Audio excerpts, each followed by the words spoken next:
खिलाफ एहतसाब अदालत में केसेस की समाअत जारी थी जो कि 29 मार्च तक मुलतवी कर दी गई है। हम खबर यहाँ पर आपको दे रहे हैं। शरीफ खानदान के खिलाफ अल अजीजिया फ्लैगशिप रेफरेंस केस की समाअत जो कि 29 मार्च तक मुलतवी कर दी है। शरीफ खानदान के गिर्द नाप का शिकंजा तंग होता हुआ दिखाई दे रहा है। केसेस पे केसेस और समाअत पर समाअत हो रही है। इस्तकासा की गवाह नौरीन शहजादी एहतसाब अदालत में पेश हो गई। मजीद तफसीलात हम जानते हैं जमीर हुसैन से। जी जमीर हुसैन, बताइएगा 29 मार्च तक ये समाअत मुलतवी कर दी गई है, मजीद क्या तफसीलात हैं आपके पास?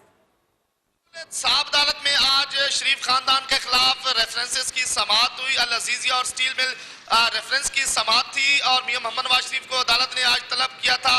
मियां मोहम्मद नवाज शरीफ जो स्पेशली तौर पर मरी से एहतसाब अदालत पहुंचे और बर वक्त इस केस की कार्रवाई शुरू हुई। एहतसाब अदालत के जज मोहम्मद बशीर ने इस केस की समाअत की, जबकि इस्तगासा की गवाह नौरीन बीबी जो है वो भी अदालत पहुंची थी।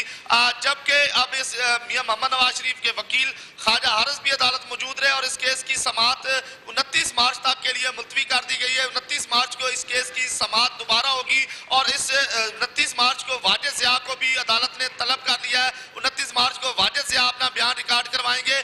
तो आज इस केस की समाअत के बाद साबिक वज़ीर आज़म ने आज फिर इमरान खान, शेख रशीद, जहांगीर तरीन और दीगर को जो तनकीद का निशाना भी बनाया और उसके अलावा अदलिया पे भी आज बात की और उन्होंने अकामा की बात की और कहा कि मेरे खिलाफ फुल कोर्ट बेंच बना दिया गया और ब्लैक लॉ डिक्शनरी का सहारा लिया गया। उनका कहना था कि मैं अदालतों का एहतराम करने वाला बंदा हूँ और मजीद जो शेख रशीद, इमरान खान और जहांगीर तरीन पे भी उन्होंने बात की। उन्होंने कहा कि इमरान खान जो है उन्होंने खुद तस्लीम किया कि मेरी ऑफशोर कंपनी है, लेकिन उसको छोड़ दिया गया। उसके बाद उनका कहना था कि जहांगीर तरीन को नाअहल तो करार दे दिया गया, लेकिन बहुत शुक्रिया जमीर हुसैन, जमीर हमें तफसीलात से आगाह करने के लिए।